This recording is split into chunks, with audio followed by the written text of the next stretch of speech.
Mina bengizothi nxa uphumelela empilweni izinto oyikhulekelayo zenzeka uzireceive. Mina bengizothi ila kufanele ukuthi uqinise khona ekusondeleni kuye owakudalayo. Ngoba ikhona lento ethi umuntu uma esekuqakekeni, esekuhluphekeni, esekwesweleni asondele kakhulu ngoba efuna ukuphuma lapha, asondele kakhulu kowamdalayo, kumdali, asondele acele, enze konke abe consistent. Qeda ngazithola lezo zinto, aqale ahlehle. Use-consumed by these things akade yena ezikhulekela.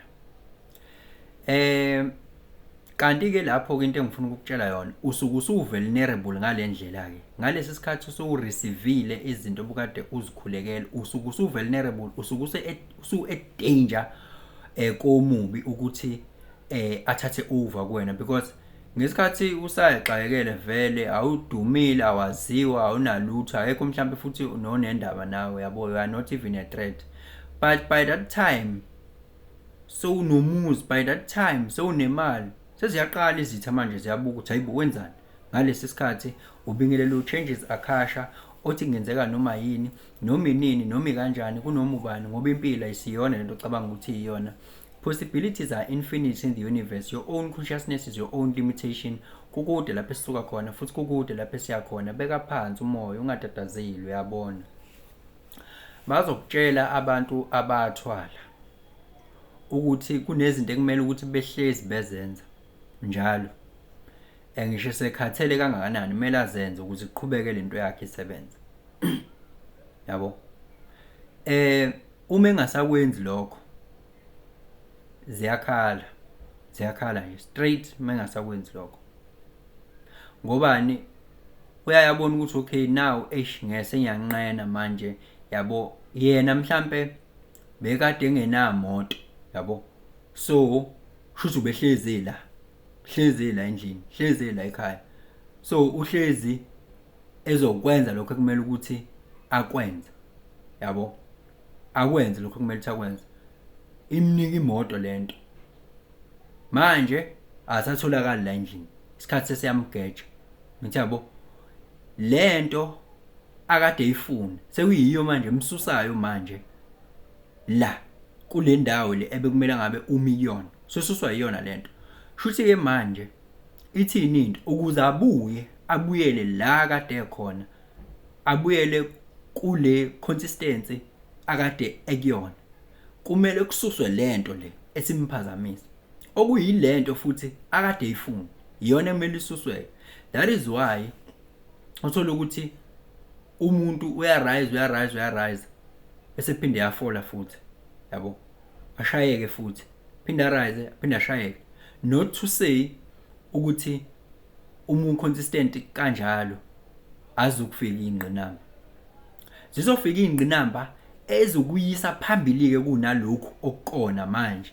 Uzoya phambili.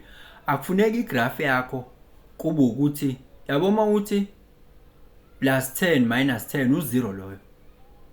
Kusho igraph yakho ifika inyuka ithi +10 iphinde futhi ithi -10. Yabo ukuthi umndawonye lapho. Kodwa ubona ngathi wena uyahamba khona la uyakhona kanti umndawonye. Ngobani? Ufika uprogress ukhohlwa yilento ekwenza wa progress, ikushaye udrop, yabo, buyele emuva, uphinde futhi ubuyele endaweni yakho, ngabe uyaguqa ngedolo, ngabe wenzani, uphinde uprogress, uphinde ukhohlwa, uphinde.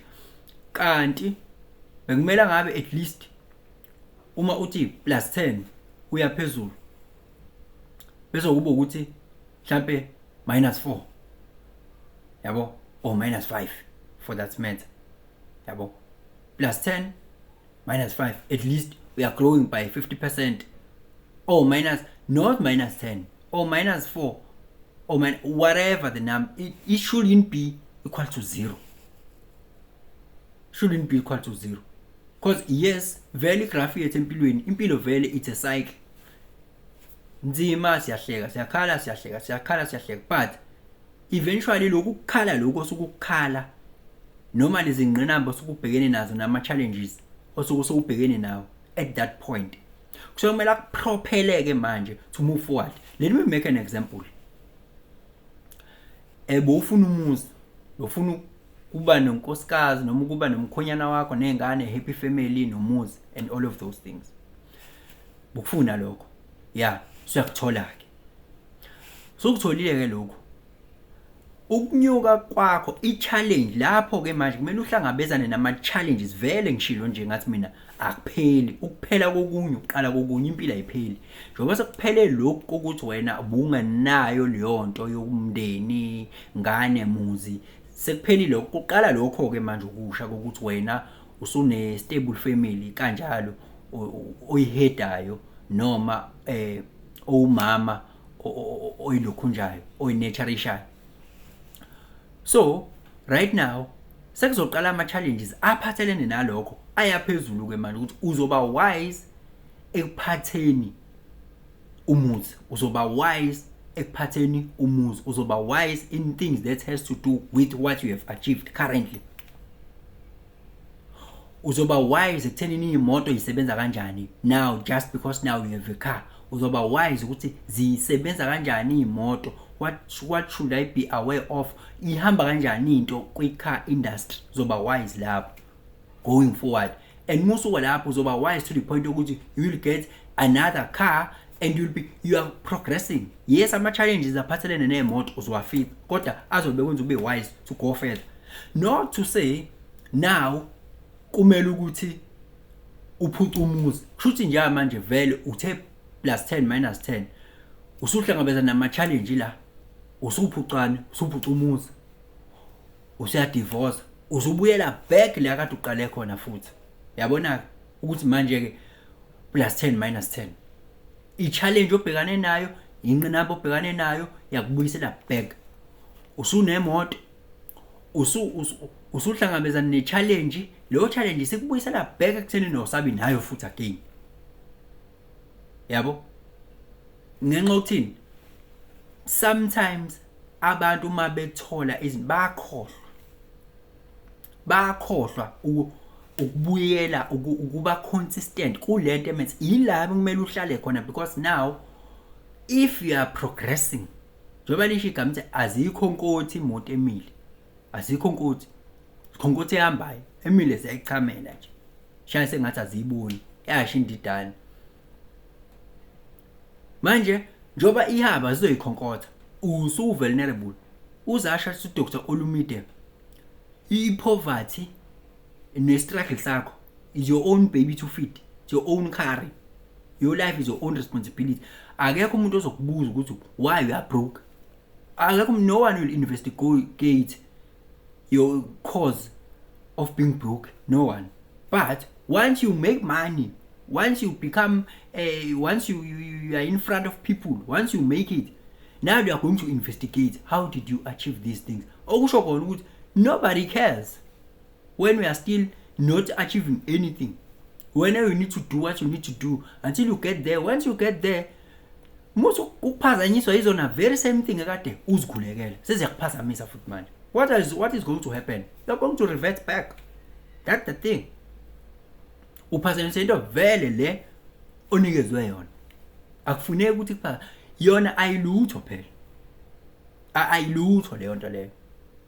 Yabo, because eyokuthi nje kuphileke. Yonke lezi zinto sizitholayo sithi siya progress siyaphambili. Ezokuthi nje kuphileke nje. Yeah, ezokuthi kuphileke. But they are not, they don't mean anything when it comes to life, like fundamentally when you speak of life. Because if you speaking of life, ukhuluma ngento engathintwa engabonwa futhi infinite mokhuluma ngempilo, because God is an infinite living mind.